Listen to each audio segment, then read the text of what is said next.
Assalamu alaikum wa rahmatullahi ta'ala wa barkatu. A yau za mu yi duba ne ga wata huɗuba da ta sauya tarihi.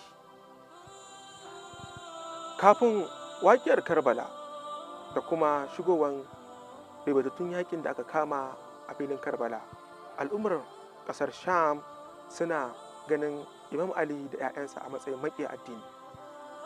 An bar mutane cikin jahilci, ba a gaya musu su waye ne iyalan Annabi ba, hatta mutane suna jahiltar kusancin Imam Hussein da Annabi sallallahu alaihi wa sallam.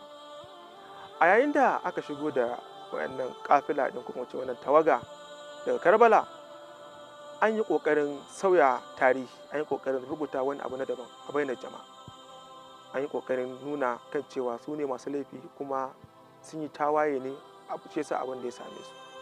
A lokacin ne Imam Sajjad ya buƙaci ya hau minbari domin ya yi huɗuba.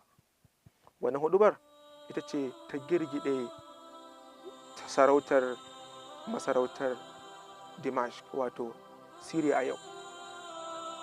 Bayan ya hau kan minbari, ya fara gabatar da kansa, ba kuma kawai irin gabatarwa wanda aka sani ba ne, a ce ni ne wane a yi shiru.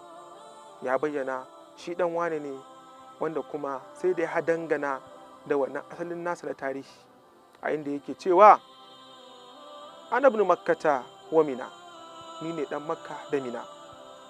Ana ibnu zamzam was safa, ni ne ɗan zamzam da safa. Yace ana ibnu man asra bihi rabbihi min al-masjid al-haram ila al-masjid al-aqsa, yace ni ne dan wanda Allah ya tafiya da shi cikin dare daga masjid al-haram, wato masallacin makka, zuwa masjid al-aqsa, wato masallacin da ke birnin Qudus. Sai ce ana ibnu muhammad al-mustafa, yace ni ne dan annabi muhammad al-mustafa. Sai ce ana ibnu ali al-murtada, yace ni ne dan ali ibn al-murtada. To me ya faru bayan faɗi wannan maganganu, bayan wannan huɗuba? Kuka ne kawai fashe a wannan farfajiyar fada. Mutane take suka fahimci kan cewa waɗanda aka shigo da su ake gani a matsayin baƙi, ake musu ganin 'yan ta'adda, ake musu ganin 'yan tawaye, ashe fa su ne 'ya'yan annabi waɗanda ake zaune a kan mimbarin mahaifansu. A nan suka fahimci kan cewa lallai an dulmiye su cikin duhun jahilci, kuma an zalunce su zalunci mafi girma. Kuma wannan huɗuba ita ce ta tarwatsa duk wani propaganda da aka yi amfani da shi wajen tattara sojoji domin a je a yaƙi 'ya'yan manzon Allah.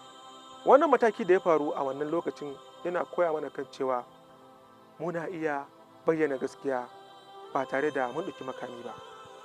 A yau da muke zaune, muna ganin abubuwa da yawa da ake ƙoƙarin sauya tarihi ko kuma a canza su ko kuma a lalata su.